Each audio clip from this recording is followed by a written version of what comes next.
Hi one and all, welcome back to the next session. This is PVN Rajeshwari from Department of CSE. So I'm going to give a lecture on grid and cloud computing. Okay.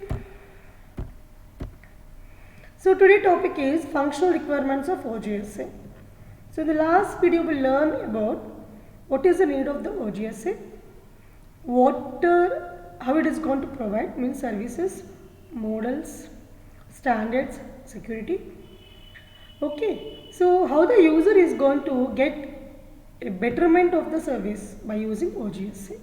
Okay, so basic requirements means whenever you are going to opt some object or any technology, the technology have to fulfill the needs of a customer. Okay, means we need some requirements. Automatically they need some satisfaction, they need some satisfiability, right? So here the OGSA functionality requirements means functionally by which the user will get the service. What are those? How many functions are divided to provide the service to the user? We are going to conclude in this video. Before this, basically we have to make a list of the requirements from the client. Okay, if you are able to provide a list or make a list, then only we have some idea. Yes, these are the things we have to provide to the user so that the user will happy with the service. Right? So we have lot many lists. Basically what we have, for example, how they are going to communicate, how the security is going to provide, which language they have to communicate, what are the configuration issues, what are the network connectivity issues, what are the different type of methodologies to cope with the heterogeneous systems.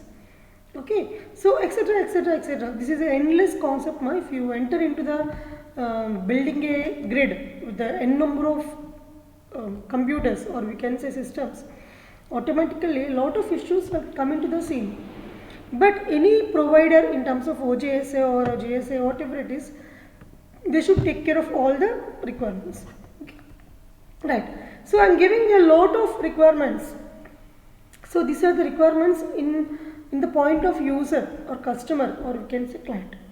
So you can easily read this. We discussed about this in the previous videos also. We will get the same, but we have to be okay. We will.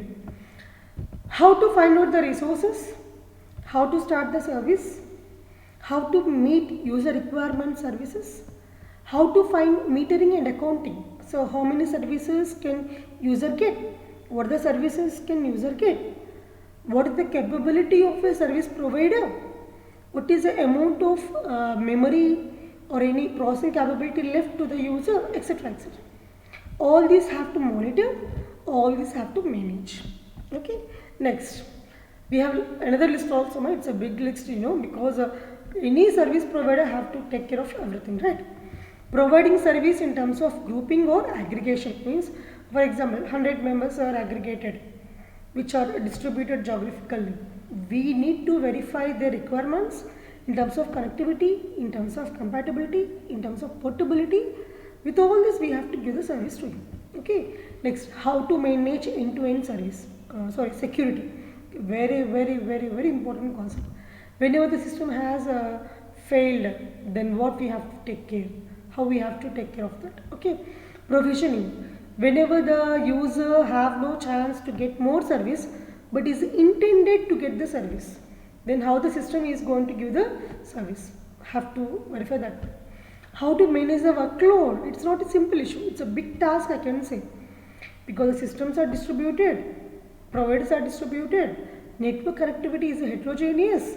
How this management is going to run workload, so that no one is going to be interrupted, no one is going to be halted because of unavailability of the service.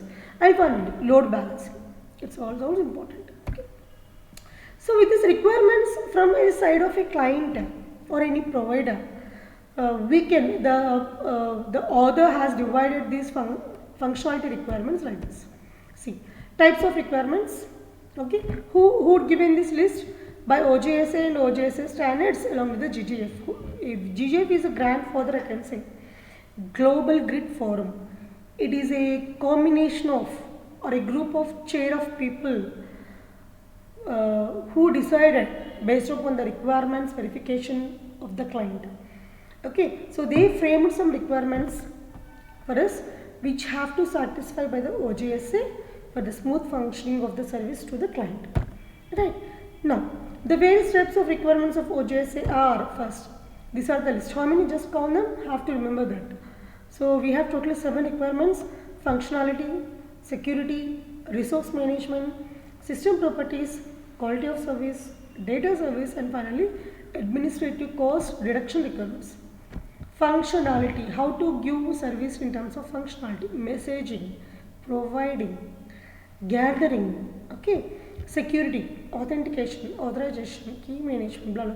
Resource management, equal sharing of resources. Properties means heterogeneous connectivity of the networks. Quality of service, indefinite service. Data service, at any point of time we have to get the data at any form of data. Maybe one is going to use one form, another is going to another form, but we don't bother. We have to get the service. Okay. Administrative cost reduction requirements.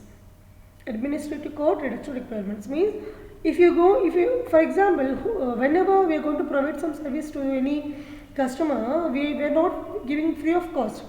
With the expectation of minimum profit, we give service, right? So here also, a part of giving better service to him, we should maintain the administrative costs also, so that it should not cross our limit of budget. The budget is very important to us. If it is cross the budget, what is the benefit of maintaining all these things? So we have to take care of this one. So let us start our discussion of each and every functionality requirement in detail. Right? Come. Functionality requirement. See, I give the list. Just remember those very easy ones. Okay. See, functionality means giving service, right? How to discover the service, how to broker means notify the same about the service to the customer. Yes, we have a service. So it is a work of the provider, right? In terms of data registry, we discussed in the previous video, right? Next, metering and auditing. How much functionality can able to provide, how much is left, what are the possibility, right? Data sharing and management. Obviously, whenever the users are connected via distributed, they have to share data, but how to manage, okay, in terms of memory, in terms of network connectivity, in terms of different forms of data representation and presentation also, right? Deployment, very important. For example, the client make a request to the data at one place, the server is going to be another place, the deployment is going to done, right? So that the user data is going to moving to the server output is going to deploy, is going to moving to the client, right? Virtual organization, very very important, because in the grid and cloud computing, without a virtual organization, the user may suffer a lot, because it is the one which will take care of unavailable data also in an available scenario. Of course, we don't have that much capability to store your data, to process your data, but how the cloud is going to give illusion to us, or they are going to illustrate us that you have lot of amount to process. Okay, this is a very very toughest work. We have to include a softwares in our hardware in terms of virtual machines. Okay, VMs we have to use it. Application monitoring. Yes, this application is going to suit to the service requester how it can able to give service or satisfy the customer. What are the policies of this functionality? Without giving the policies, if any customer break the policy, we should be in a position to get rid of this concepts also, so that we have to avoid those we have to avoid that type of customers. Platforms, what are the different platforms we have to manage in order to give the service of the any type of customer, mechanisms you are going to use, and administrative environments. Because environment means, for example, I'm going to use Windows, somebody will use Linux, somebody use any other Ubuntu, etc. Okay, so these are not the same. Automatically the presentation, visualization, accessing, everything is going to be different from one system to another. The functionality requirement, we have to take care of it. Next, what is another requirement? Security. We can make a lot of big list in this.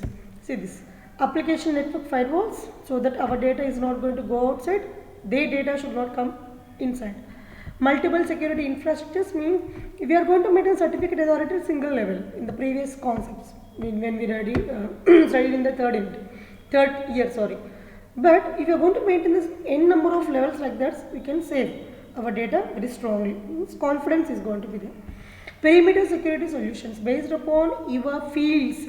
What is the perimeter you want to set? Either authentication or authorization, or any infrastructure or the key management. How you are going to set your security?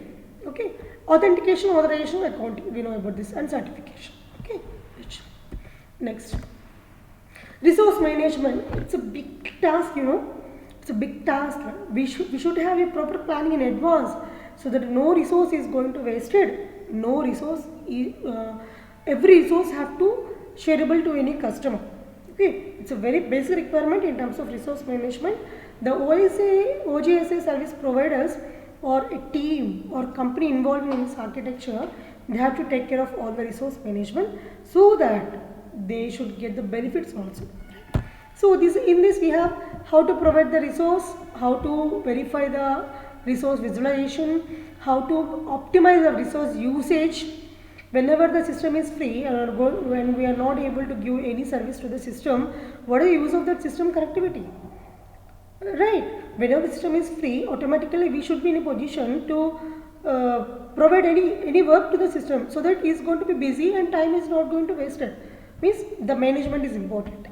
Transport management, how to send and receive, how to access resources, what are the common commands you want to use or interfaces you want to use. Any process scavenging. What is process scavenging? Means clearance of unwanted processing work. See, if a processor is doing some work which is not useful to us, we have to clear it off, or we have to shut down it, or we have to stop, so that it is going to useful to any other useful service. Right? Scheduling of service task. Yes, how to give the service to you, at what time, whom, etc. We have to schedule. Whenever there is a problem of any resource, how you are going to cope up with that problem. So also we have to check. Load balancing, very important, man. It's very important. Load balancing means, see, we have very less load and a lot of people are competitive for that. Then we have to manage all people. How? We have to draw some formulae for that every system have some load at any point of time so that it can be busy, right? Advanced reservation. It's very tough to advance reservation. Some of the cloud services are going to give you this, but anyway, but with the payment of a lot amount of data, they are going to provide some resources, right? Notification and messaging. Notification and messaging. Yeah, if there is any problem in that, we have to create the notification. Next requirement is system properties. How to set our properties. Means they should not get any fault tolerance. They should not get any disaster concept, means natural calamities. Should be strong monitoring of the systems. Whenever there is a breakage in the hardware, whenever there is a problem with the power fluctuations, whenever there is a natural calamity, all this can get system properties. Legacy application management. For example, at any suddenly we got some big amount of data to process which is not able to cover by a normal system normal service we have. What it is going to do? The data have to divide and we have to distribute the same to n number of systems instead of single system, so that parallel processing is going to them, so that data is going to be shared. We have to take care of that one also. Agreement based interaction. Of course, any cloud service provider to based upon the agreements only. They are going to notify the rules and regulations in terms of protocols to the customer before providing services. It's a nominal thing. We used to agree also before getting the service. We have to do. Quality of service is important, very important. So in this world, whenever there is existence of any person, means it's the quality of service only. Right?